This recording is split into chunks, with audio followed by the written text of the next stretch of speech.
Ini adalah materi yang akan saya sampaikan, yaitu tentang keamanan perangkat jaringan. Isi dalam materi ini adalah tentang pendahuluan keamanan akses perangkat, bagaimana mengaktifkan fungsi administratifnya, kemudian ada pemantauan dan pengelolaan perangkat. Ini sudah kelihatan belum? Gambarnya kelihatan nggak? Pak. Ya. Sudah Pak, sudah. Oke, tolong responsif ya.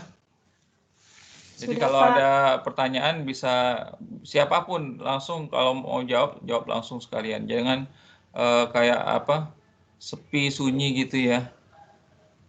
Oke, baiklah. Kemudian, nah apa itu keamanan perangkat? Ya, dalam akses ke jaringan itu kan biasa kita terhubung biasanya bisa dari klien dulu ya. Dari klien, atau dari klien kita biasanya masukin password gitu kan, koneksinya ke IP dari routernya misalnya, atau dari switch ya, kita langsung connect ke kabel LAN-nya. Nah itu kan juga termasuk aksesnya. Jadi bagaimana caranya mengamankan perimeter jaringan? Berarti perimeter itu adalah batasan-batasan atau gerbang akhir ya, gerbang terakhir dari pertahanan, yaitu pengamanan perimeter. Kemudian konfigurasi akses administratif, yaitu berhubungan dengan autentikasi, bagaimana hanya administrator saja yang berhak untuk mengakses router. Nah ini harus diapakan ya, penggunaan password ya, atau manajemen kunci dan lain-lain. Ini ada di bagian akses administratif, termasuk di dalamnya adalah privilege ya. Kemudian ada konfigurasi untuk login, berarti secara virtual, berarti melakukan remote. Kemudian konfigurasi daemon SSH untuk manajemen remote yang aman, ini menggunakan SSH. Baik, kemudian ada mengamankan infrastruktur jaringan. Nah ini adalah bagaimana membuat tepi router atau perimeter ya. Ada misalnya penggunaannya menggunakan router tunggal, maka kita bisa perhatikan ya, kalau dari internet akses ke dalam router ya, baru dia masuk ke private LAN-nya. LAN 1 itu adalah private LAN-nya ya. Jadi pertahanan tunggal ini ya langsung tidak ada pertahanan ya sebenarnya, langsung routernya. Mungkin yang bisa kita lakukan adalah penggunaan firewall ya, atau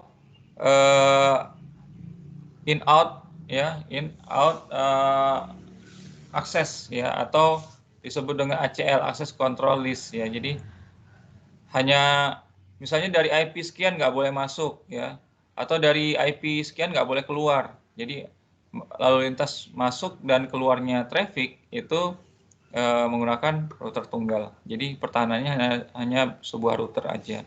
Kemudian kalau defend in depth berarti pertahanannya itu lebih mendalam lagi ya, maka ditambahkanlah firewall. Jadi bukan hanya router saja, tapi firewall. Nah, firewall ini bisa berfungsi antara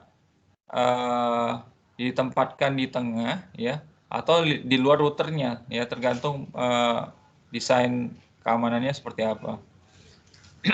Jadi kalau di sini di pendekatan dengan defend in depth berarti router pertama ACL dulu yang pertahanannya ACL dulu, kemudian masuk ke firewall-nya, kemudian baru masuk ke router yang R2-nya ya. Jadi ada 3 mekanisme keamanan di sini. Kemudian kalau pendekatan DMZ ini dia dari firewall itu dia masuk dulu ke DMZ. Jadi dia nggak boleh mengakses private LAN secara langsung. Ya kalau nomor yang tengah itu defend in depth yang tengah itu masih bisa ya, dari firewall langsung bisa ke R2 terus kemudian masuk ke private LAN-nya. Sedangkan kalau di DMZ dia harus aksesnya dilakukan di DMZ. Ingat kemarin DMZ yang saya jelaskan adalah DMZ itu seperti ruang tamu ya. Jadi mereka, atau misalnya di Zoom atau Google Meet ya, atau ada namanya waiting room-nya gitu ya.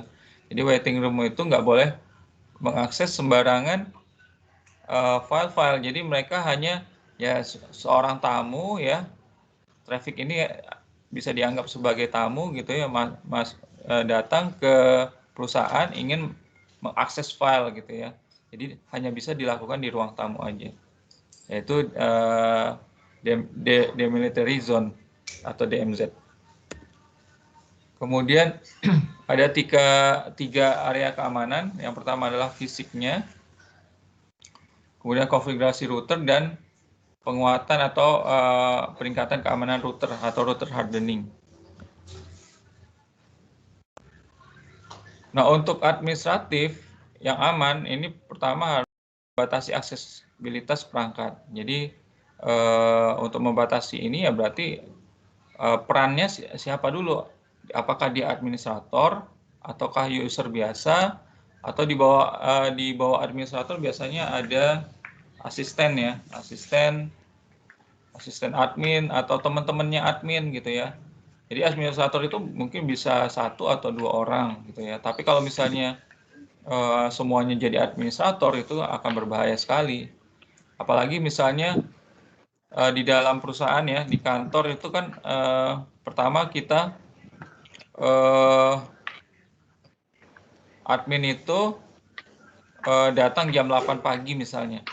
Nanti sekitar jam 7 ya, jam 5 sore itu dia harus ganti shift ya.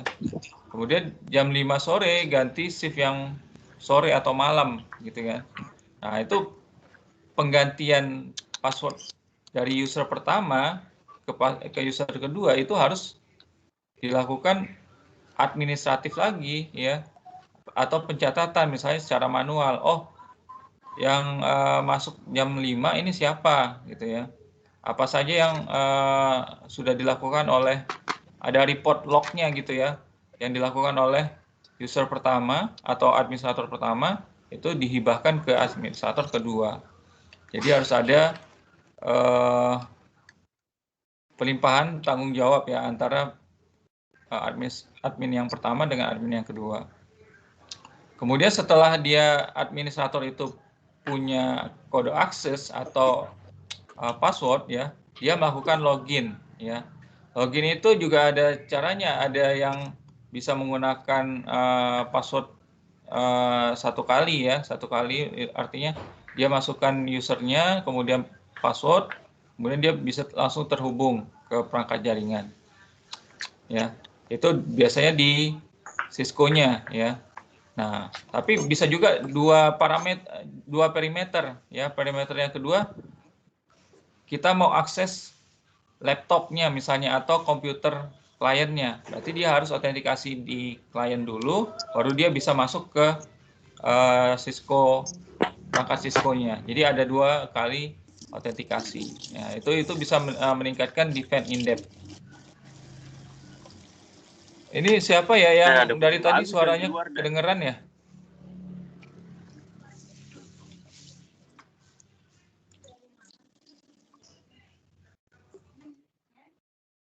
Rahmat Arajib, tolong nonaktifkan. Siapa nih suaranya? Oh iya. Iya. RT, Rajib. Dimatikan dulu suaranya. Ya, kemudian saya lanjutkan ya.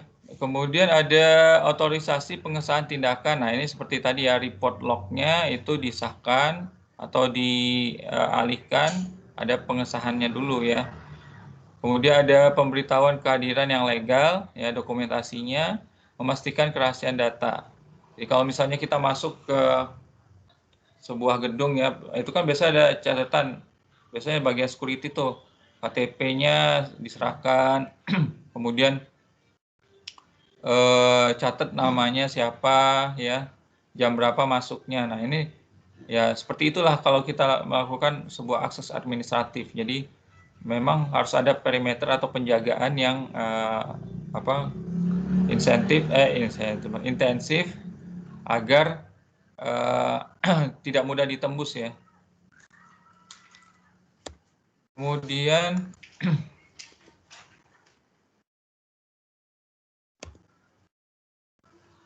Kemudian mengamankan akses lokal dan remote. Ya, jadi kalau untuk akses lokal, kita lihat ya di bagian kiri itu gambarnya ada dari PC ya.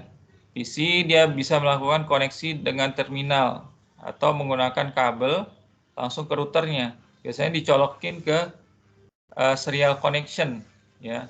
Atau kalau di laptop kita tuh kan ada kalau yang laptop yang besar ya ada lubang untuk kabel ya UTP-nya ya.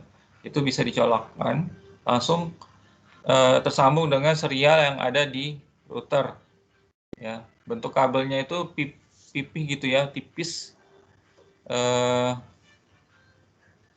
Kalau mungkin kalian sudah melakukan praktikum ya untuk jaringan, ada nggak yang sudah pernah nyoba ini? Dari laptop ke routernya langsung. Halo? Belum, Mbak. Belum ada Belum, ya? Mbak. Sama sekali nggak ada?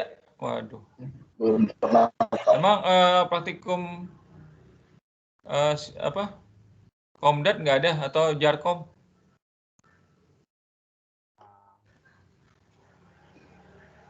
Di praktikum itu belum ada pakainya seperti itu. Ya, ya kita doakanlah Akatel bisa lebih lengkap ya perangkat-perangkatnya. Tapi Amin. kalau routernya udah ada sebenarnya di atas, cuman mungkin ya di apa praktikumnya mungkin tidak di spesifik cara koneksinya bagaimana ya. Kemudian kalau remote itu bisa menggunakan telnet atau menggunakan modem auxiliary port. Jadi yang terhubung ke router itu kalau bisa menggunakan telnet ya atau SSH juga bisa nih. Cuman nggak tahu nih SSH di nanti mungkin di belakang ada ya. Tadi kalau nggak salah SSH ada ya. Ini contohnya pakai telnet dulu.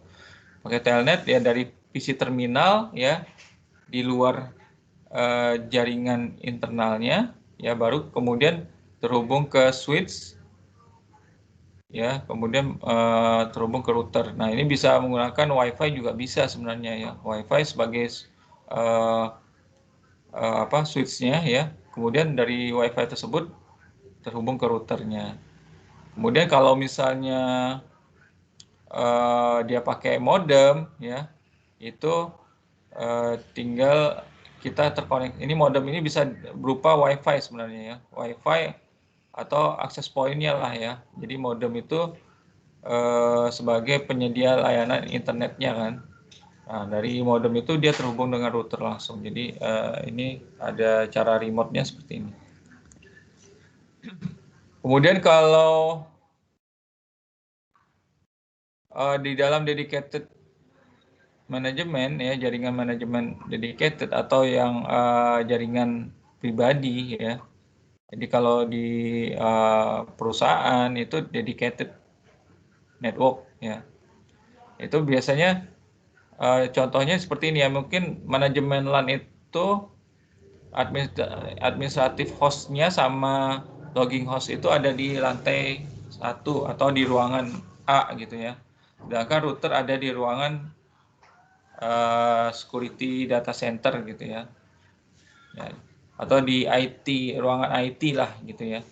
Nah, jadi administratif tool ini mencoba mengakses dari ruangan sebelahnya itu ke router 2 baru dia bisa terkoneksi ke LAN 2 dan LAN 3.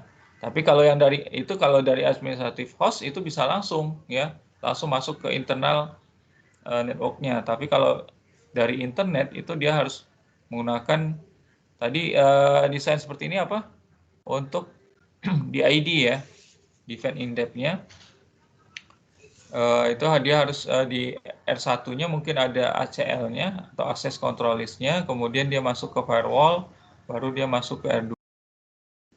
Ya, jadi ya karena di administratif host ya lebih mudah, lebih cepat ya. Dia bisa mengakses LAN 2 dan LAN 3-nya. Tapi kalau dari internet dia harus melewati perimeter-perimeter yang ada.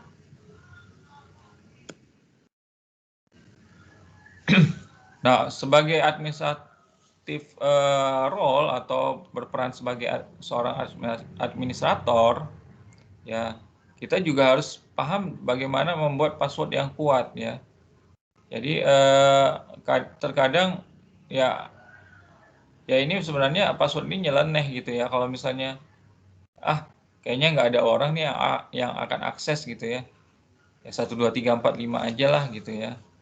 Nah, biar mudah kalau kita misalnya ngetik langsung 1 2 3 4 5 udah selesai beres, bisa kebuka langsung gitu kan. Tapi kalau misalnya seperti ini ya B67N ya, ngetiknya susah gitu ya.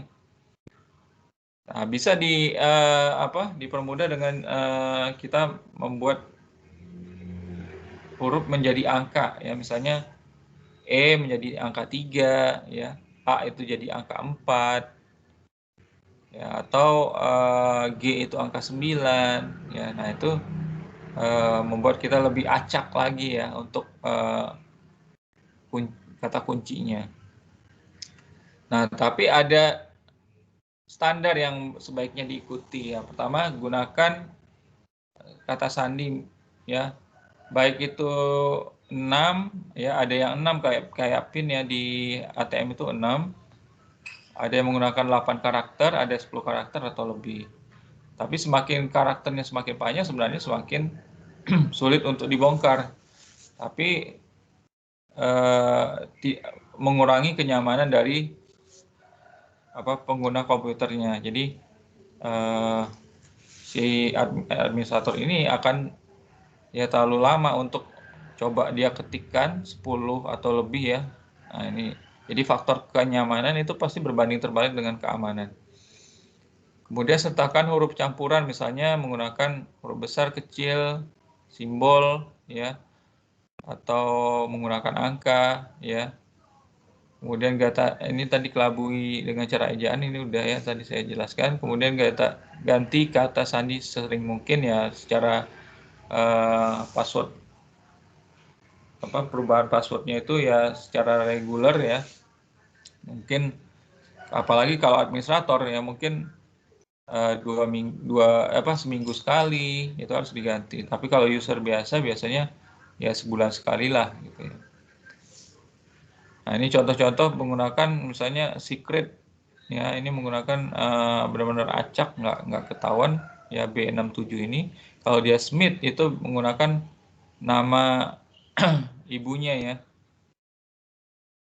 nama tengah ibunya, tapi disamarkan dengan menggunakan alfabet atau menggunakan numerik ya. Ini tahu nggak kamu kalau nama ibunya ini siapa nih? Dari 12 pangkat H U4, bisa nebak nggak?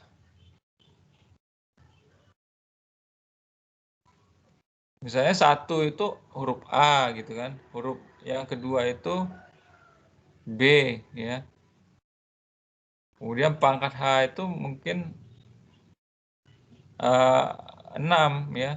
Tadi AB 6 berarti G. Nah, ini kira-kira aja ya. Nah, kita bukan melakukan brute force attack atau mencoba memperkirakan apa sih isi password ya. Jadi kalian coba-coba aja sendiri. Baik, kita lanjut. Nah, untuk jadi setelah kita masukkan atau masuk ya ke dalam sebuah Cisco atau router, itu kita bisa melakukan perintah ya seperti ini ya. Jadi bagaimana merubah sebuah password ya. Ini menggunakan security password encryption ya. Service password encryption ya, diketikkan aja di routernya ya.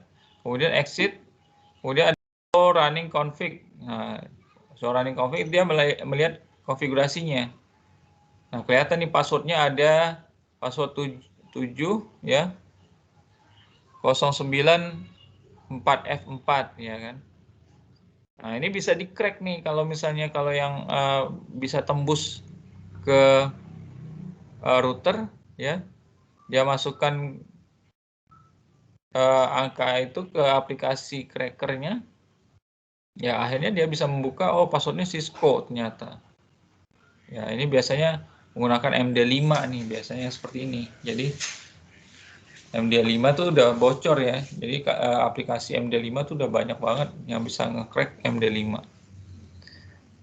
Nah, kalau misalnya kita mau rubah, misalnya menggunakan minimum panjangnya 10 ya, menggunakan security password min length 10. Kemudian ada service password encryption. Kemudian line VTI 04, kemudian execute timeout 30 ya, ini ada maksudnya ya. Dalam 3 kali 30 menit ya atau 30 detik ya, ini harus akan ke reset kembali atau bagaimana ya. Jadi ini ada konfigurasinya. Nah, nanti kalian pelajari lagi kalau di dalam prakteknya ya. Nanti ada soal ya, tugasnya kalian membuat sebuah keamanan perangkat ya menggunakan Cisco. Ada yang sudah pernah menginstal paket tracer? Sudah, Pak.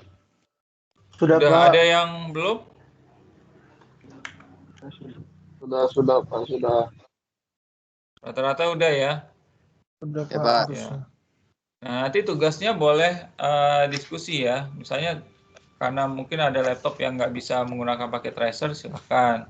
Tapi saya sarankan menginstalnya juga gitu loh. Jangan, mentang-mentang nggak ada ini, tenang-tenang aja lah, nggak usah belajar pakai tracer ya. Akhirnya jadi kalian nggak bisa merasakan feel-nya Cisco gitu loh, atau merasakan feel-nya akses jaringan, ya kalian sendiri yang akan rugi gitu ya. Jadi sebaiknya pakai tracer itu kan adalah simulator untuk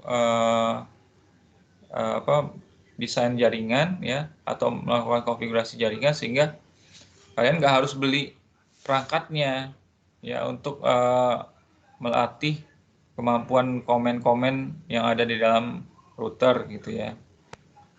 Jadi udah sangat dimudahkan ya. Jangan nggak belajar jadi males gitu ya. Nah, ini adalah ya bagaimana melakukan kerahasiaan password ya. Kita bisa menggunakan enable algoritma type ya. Jadi tipenya bisa menggunakan MD5, ada Scrypt, SHA-256 ya. Kemudian ketik secret, kemudian passwordnya ya. Nah, ini cara-cara untuk melakukan mengalgoritmakan password kita atau melakukan enkripsi passwordnya. Nah, ini contoh akses jalur ya, username Bob ya. Algoritma tipe yang digunakan apa? Script ya. Kemudian secret, plain text-nya atau passwordnya Cisco 54321.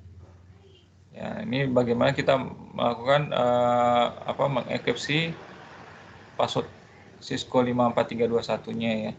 Kemudian line console 0, kemudian no password, login lokal, exit ya. Kemudian line aux 0, no password, login lokal, kemudian transport input SSH. Jadi transport input SSH berarti dia melakukan penggunaan secara remote SSH ya. Jadi telnet itu nggak boleh, dia menggunakan SSH. Ini kalian coba-coba lagi bagaimana melakukan konfigurasi. Nanti ada tes lab-nya ya, atau uji praktikum Cisco-nya. Kalian bisa gunakan. Jadi nanti tugasnya itu kalian mengikuti tata cara yang ada di Cisco Lab-nya. Kemudian dari situ kalian membuat laporan ya, laporan tentang apa yang sudah dikerjakan, model desain jaringannya ya. Misalnya ada 2 router ya, kemudian ada terkoneksi LAN ya, kemudian aksesnya melakukan secara remote atau melakukan secara lokal ya. Nah, itu akan kalian uji sendiri kemampuan kalian dan kalian tuangkan dalam jawabannya dalam penyelesaian tugas. Oke, mungkin cukup ya untuk ini ya. Waktunya kan cuma 1 jam kita. Kita lanjut yang lain nih. Nanti kalian bisa baca-baca sendiri untuk komen-komennya ya. Ada di slide ini.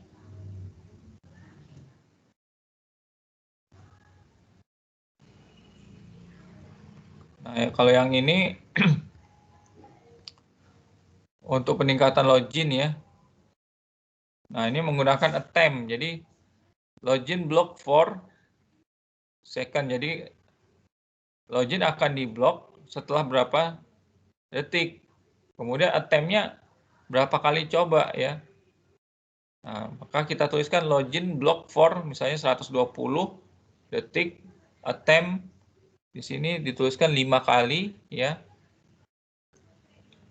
Dalam 60 detik. Ya. Jadi kita boleh nyoba nih dalam 60 detik ya. Setelah 120 detik maka dia akan diblok. Ya. Jadi percobaannya itu 60 detik. Kemudian dia akan diblok selama 120 kalau misalnya idle gitu ya. Mungkin kita lagi nyari-nyari nih. Atau misalnya seorang hacker lagi coba otak-atik nih gitu ya. Nah, 120 detik ya sudah selesai ya berarti akan diblok.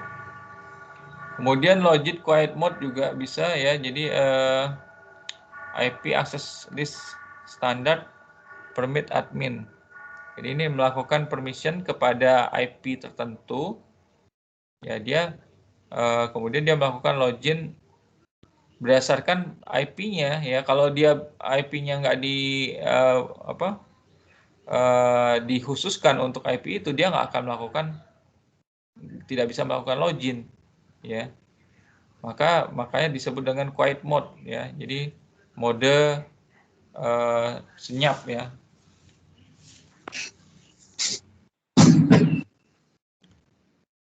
Kemudian ada bukan mode senyap, quiet mode itu lebih ke mode terbatas ya, quiet mode. Jadi nggak semuanya bisa akses gitu. Jadi hanya beberapa IP aja.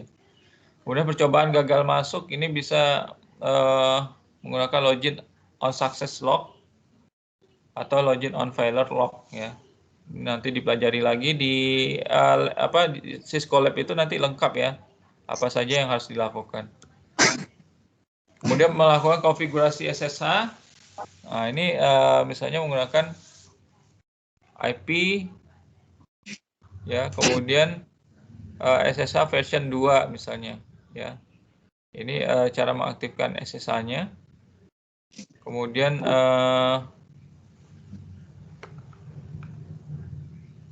ya ini gambarnya kecil sekali ya. Kemudian ada verifikasi SSH-nya. Jadi SSH dikonfigurasi dulu. Kemudian verifikasi, kita cek lagi nih apakah IP tersebut sudah terdaftar. Misalnya menggunakan ya show ya konfigurasinya ya.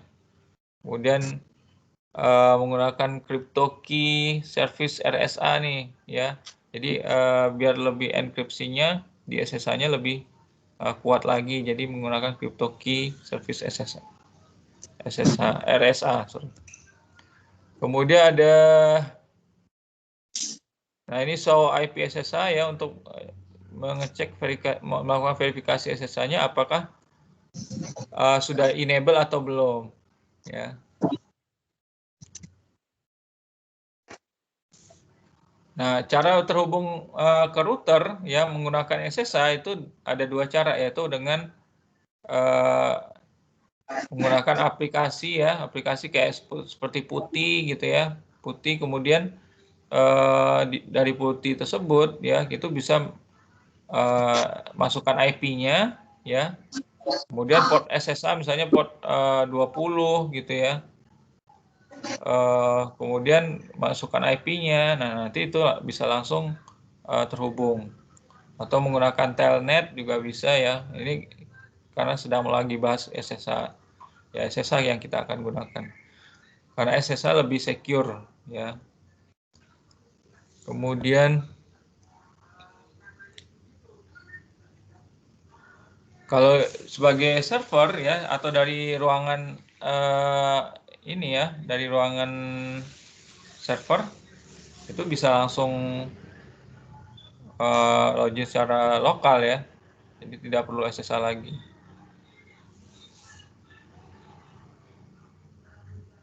Tapi ada beberapa perusahaan yang nggak boleh melakukan serial connection atau koneksi langsung ya, karena itu sangat berbahaya. Itu bisa langsung jadi biasanya tuh di rack itu ya, di Cisco itu ada rack ya, ada rack untuk menempatkan router.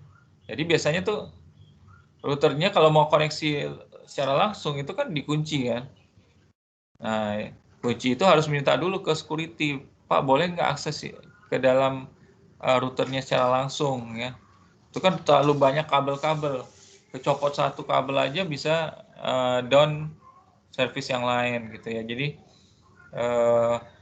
nah, tapi ada beberapa kabinet atau lemari router itu yang tidak terkunci ya.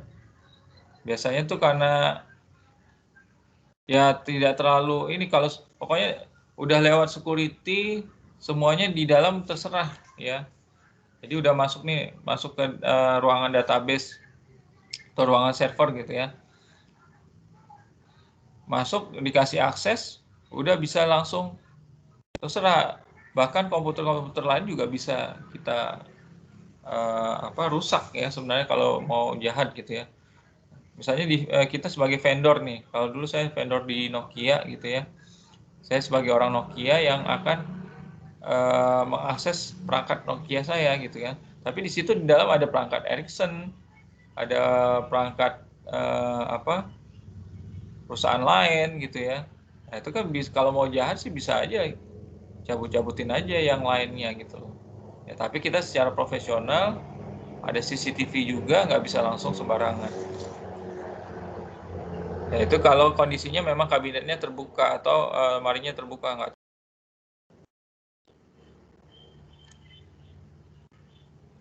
Nah, kemudian tentukan peran administratif, tingkatkan privilege-nya ya. Jadi di sini privilege-nya itu misalnya ada level 0 sampai 15. Ya, jadi untuk privilege 1 itu sebagai default-nya ya, login ke prom router. Nah, login 2 sampai 14 itu ada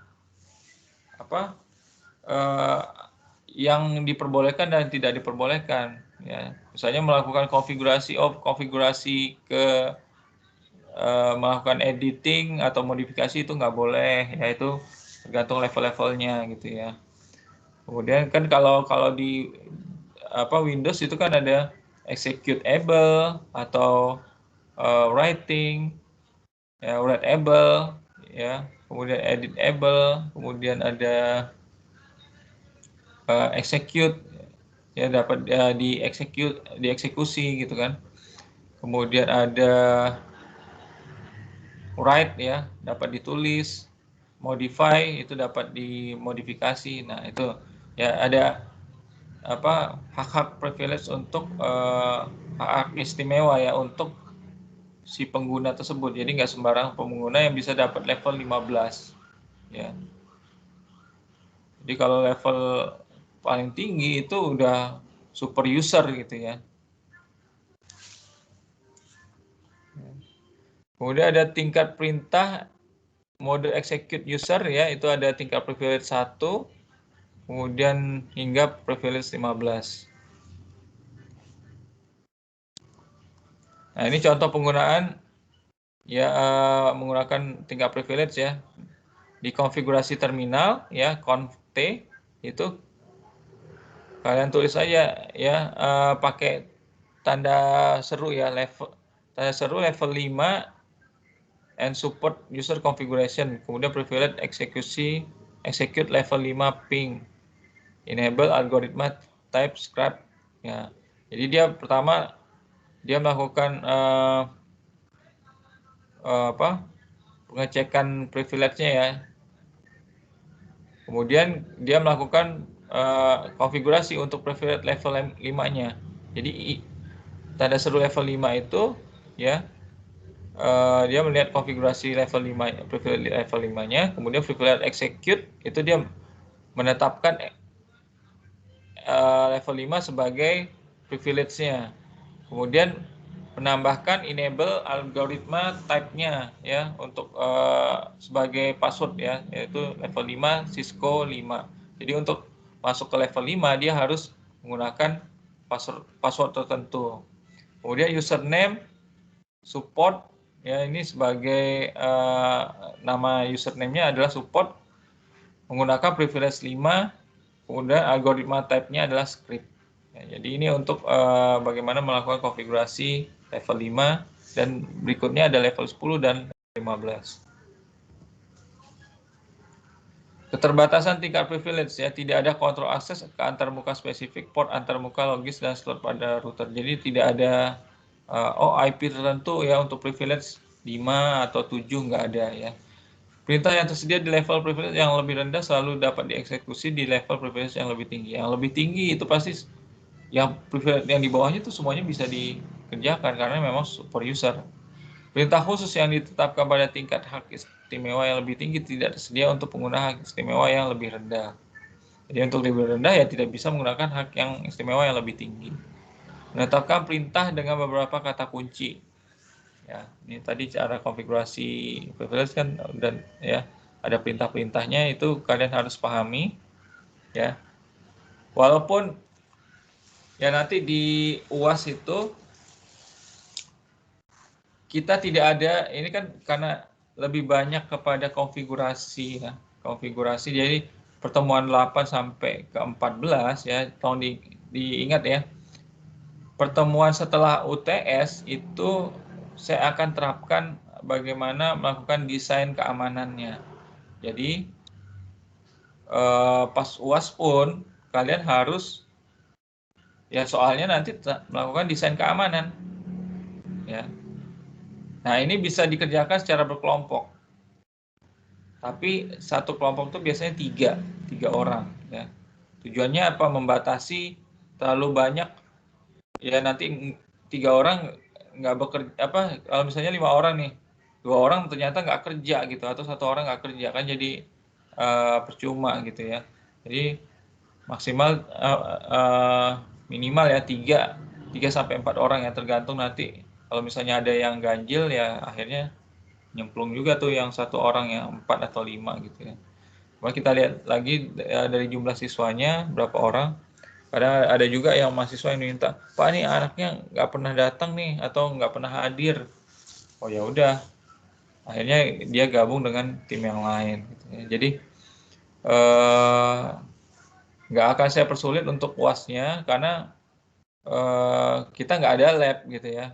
Jadi misalnya ada yang nggak punya laptop ya, itu nggak masalah karena ada temennya yang lain. Jadi dia paling nyumbang pikiran atau nyumbang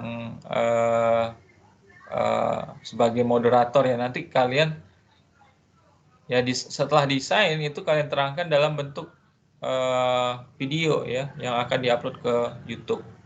Nah, seperti itu biasanya.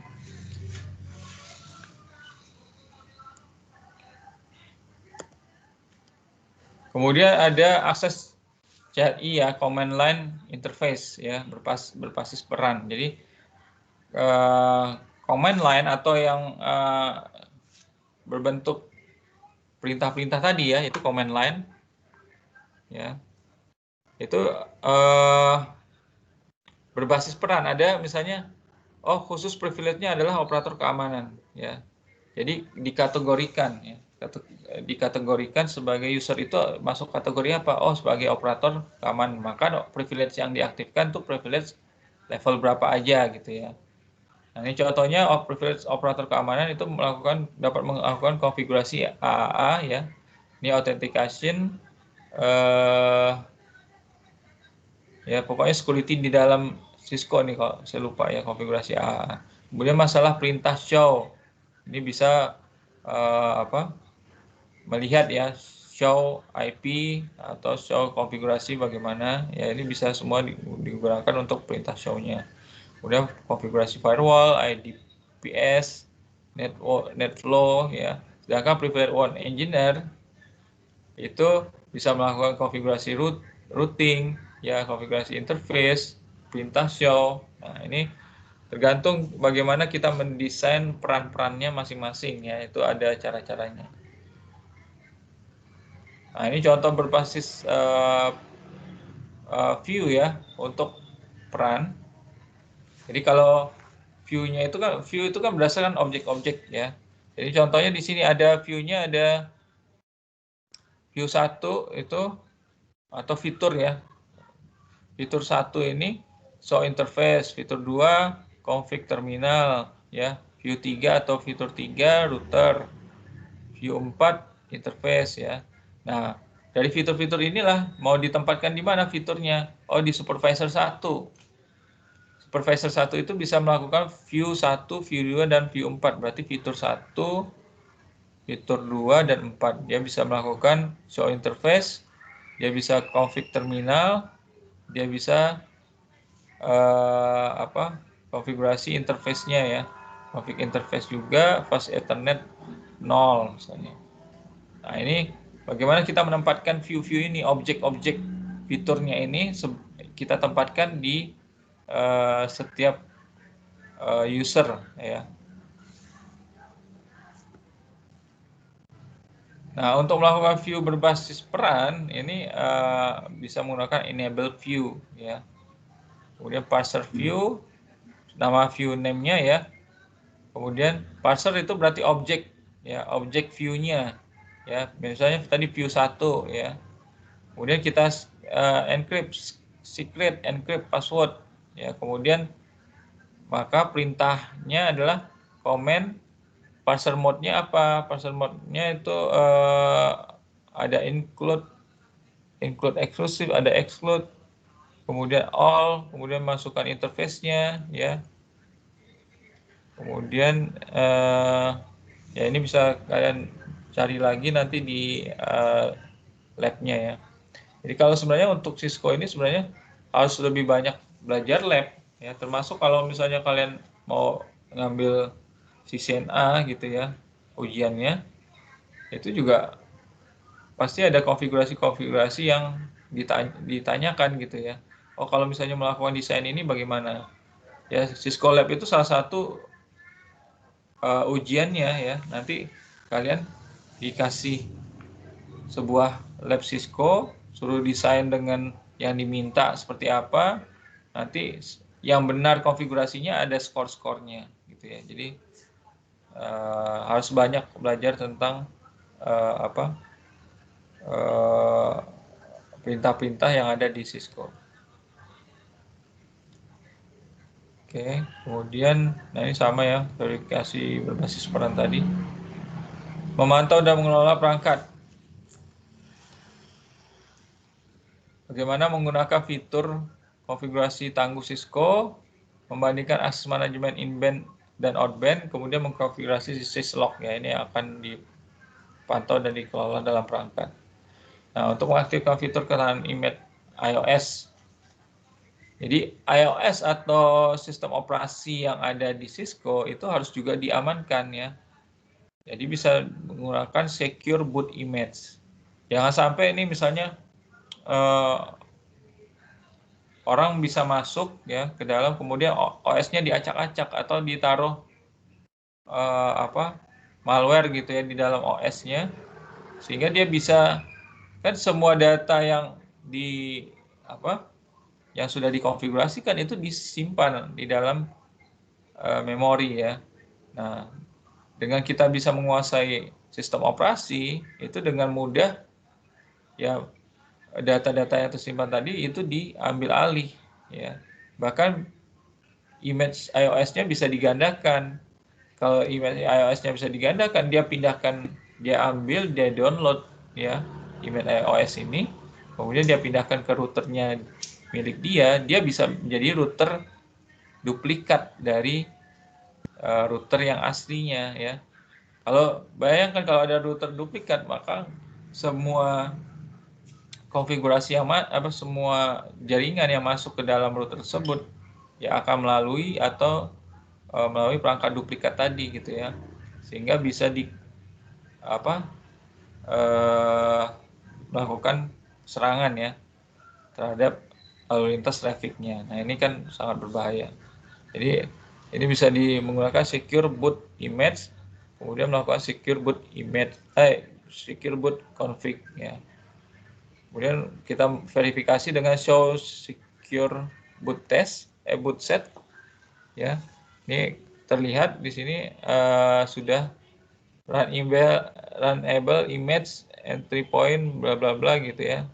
Nah, ini sudah secure archive flash 0 yaitu tersimpan di titik SPA titik 154 ya. Ini kalau panahnya kelihatan nggak nih kalau saya gerakan gitu?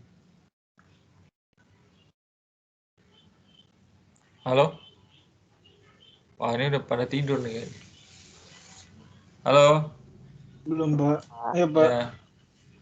Nah, itu suaranya udah kayak bangun tidur itu. Nah, ini kan kelihatan nggak panahnya nih? Tidak, Pak. Enggak, Pak, nggak kelihatan. Oh, nggak kelihatan ya? Tidak, Pak. Nah, di baris tengah ini kan ada secure archive ya kan? Flash 0 ya. Berarti file iOS-nya nih ya, image iOS-nya itu diamankan gitu loh. Nah, ini kita lihat dengan show secure boot set. Ya, ini kita lewatin aja ya. Intinya sama, itu tujuannya untuk mengamankan boot image-nya. Kemudian melakukan konfigurasi copy yang aman. Nah, ini menggunakan SCP ya. Pertama konfigurasikan dulu SSH. Jadi kan kalau misalnya konfigurasi di dalam jaringan ya itu menyangkut istilahnya apa ya? Konfigurasi di dalam jaringan itu nyawanya ya, nyawa dari Cisco tersebut ya, apa yang harus dilakukan, trafficnya mau kemana dari A ke B ya. Kalau itu hilang ya itu pasti semua sistemnya akan kembali abnormal gitu ya, jadi tidak normal, sehingga yang tadinya bisa yang A ke B nggak boleh ya, karena hilang jadi boleh karena kembali ke defaultnya gitu ya. Maka perlu memang mengamankan konfigurasi ya.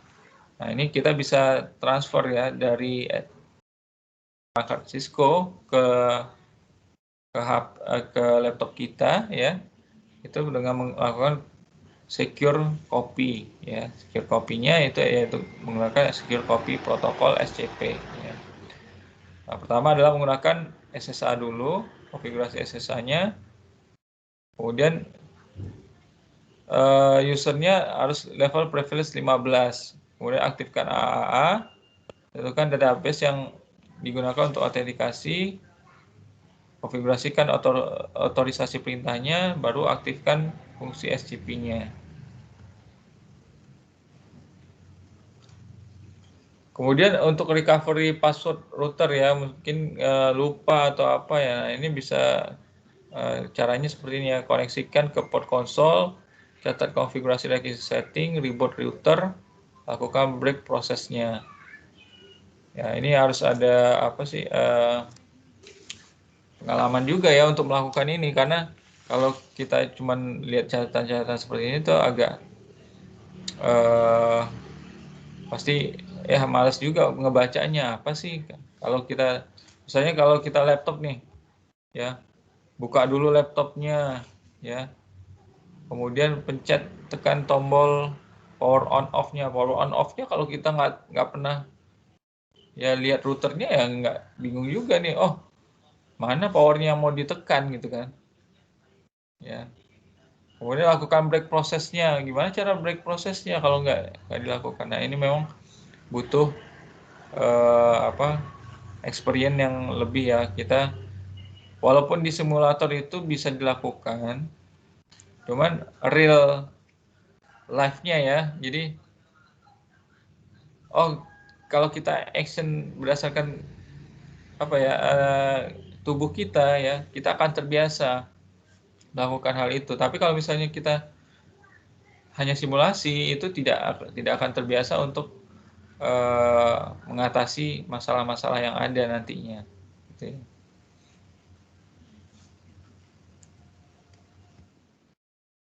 Nah, pemulihan password ini bisa menggunakan no service password recovery. Kemudian kalau mau melakukan disable password recovery ya, itu bisa juga dilakukan menggunakan no service password recovery ini ya, maksudnya ya untuk disable. Kemudian disable password recovery-nya, show running config, kita lihat verifikasi, sudah no service password recovery. Ini kalau untuk melakukan disable.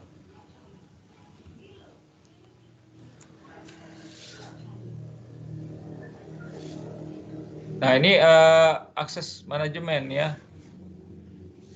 Manajemen itu kan tujuannya bisa melakukan, pertama bisa ya memonitoring ya, memantau aktivitas dari jaringan ya, kemudian membuat laporan, evaluasi, audit ya, kemudian untuk pelaksanaan juga dalam manajemen ya. Tujuannya untuk melakukan melihat konfigurasi ya, meningkatkan sistem keamanan. Maka perlulah sebuah akses manajemen yang baik ya di dalam penerapan keamanan jaringan. Itu ada manajemen in-band, ada manajemen out-band. Di mana manajemen in-band berarti dia adalah manajemen untuk masuk ke dalam ya, menggunakan bisa menggunakan SSH, SSL atau IP security ya. Ya, ini adalah manajemen in-band. Nah, jadi setiap saluran itu harus terbuka ya, tapi melalui sebuah tahapan-tahapan keamanan yang sudah digunakan, yang akan diterapkan di dalam manajemen in-band ya. Jadi manajemen in-band itu adalah tata cara atau aturan untuk melakukan inspeksi ke dalam jaringan ya, maka disebut dengan manajemen in-band. Sedangkan kalau manajemen out-band ya, melakukan inspeksi bagaimana sistem itu bekerja keluar gitu ya. Jadi kalau kita lihat gambarnya yang untuk outband-nya ya, itu ya sebelah kanan ya. Sistem itu nggak boleh dia langsung akses ke internet langsung, misalnya dari PC, dari server gitu ya, misalnya dari komputer server kita boleh nggak internet keluar? Ya nggak boleh ya, server itu nggak boleh digunakan untuk hal-hal yang sifatnya komunikasi ya. Jadi server itu lebih pada satu arah, komunikasi satu arah sebenarnya. Walaupun ya secara trafficnya memang dua arah gitu kan. Ya ada request, ada respon gitu kan. Cuman maksudnya dia nggak aktif untuk bekerja untuk mengakses keluar gitu ya. Kecuali kayak seperti PC klien itu kan aktif, dia cari informasi ke internet ya, itu berarti kan dia keluar dari sistem gitu ya, sistem internal gitu ya. Nah, maka untuk yang outbound ya, dia harus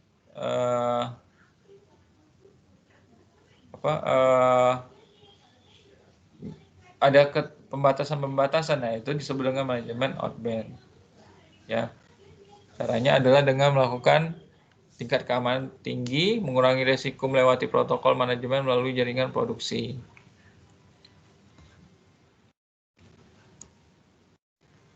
Nah, ini ada di sini gambarnya, nggak kelihatan.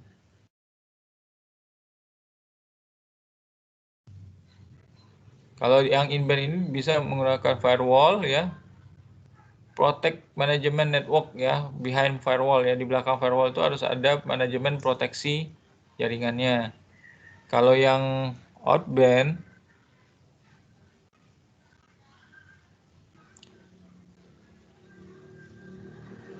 ya ini menggunakan ya ada sistem administrator,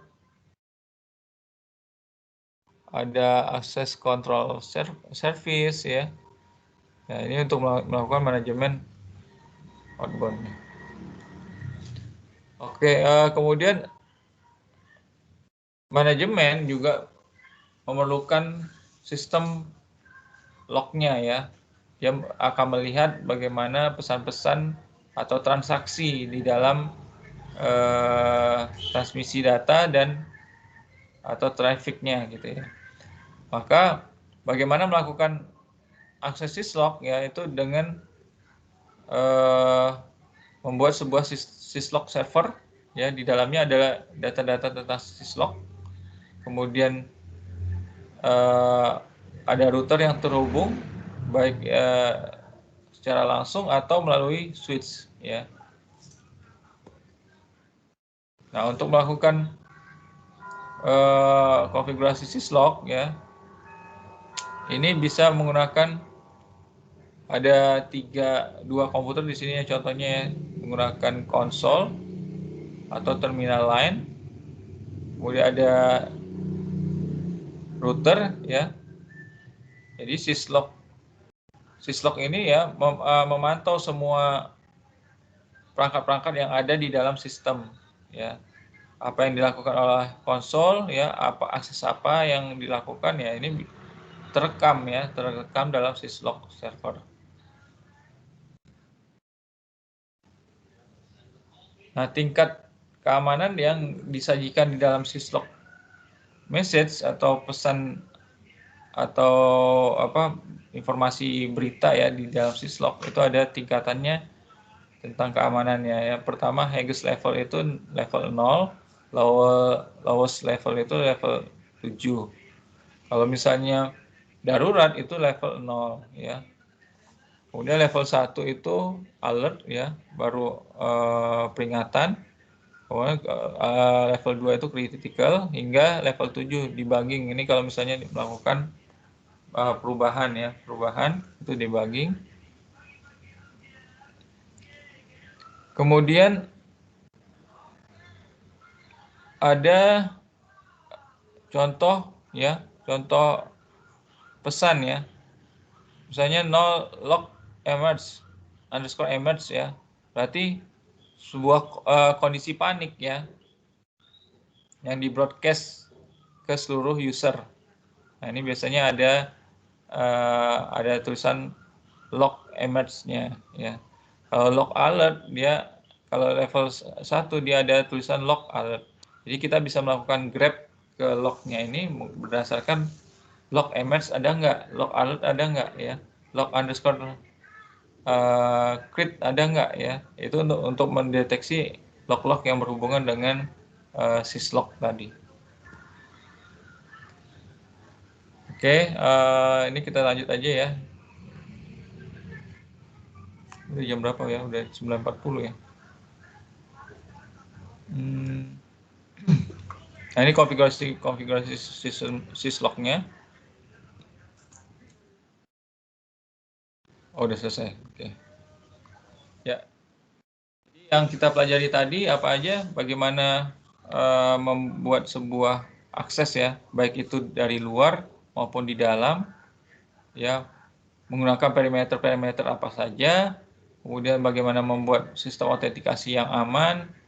Kemudian bagaimana melakukan manajemen keamanan akses ya. Ya, role administrator itu harus diperhatikan, dan bagaimana memantau sistem itu menggunakan syslog yang terakhir tadi. Ya, demikian materi yang saya hadirkan hari ini ya untuk materi ke-8. Kalau ada yang mau ditanyakan silakan.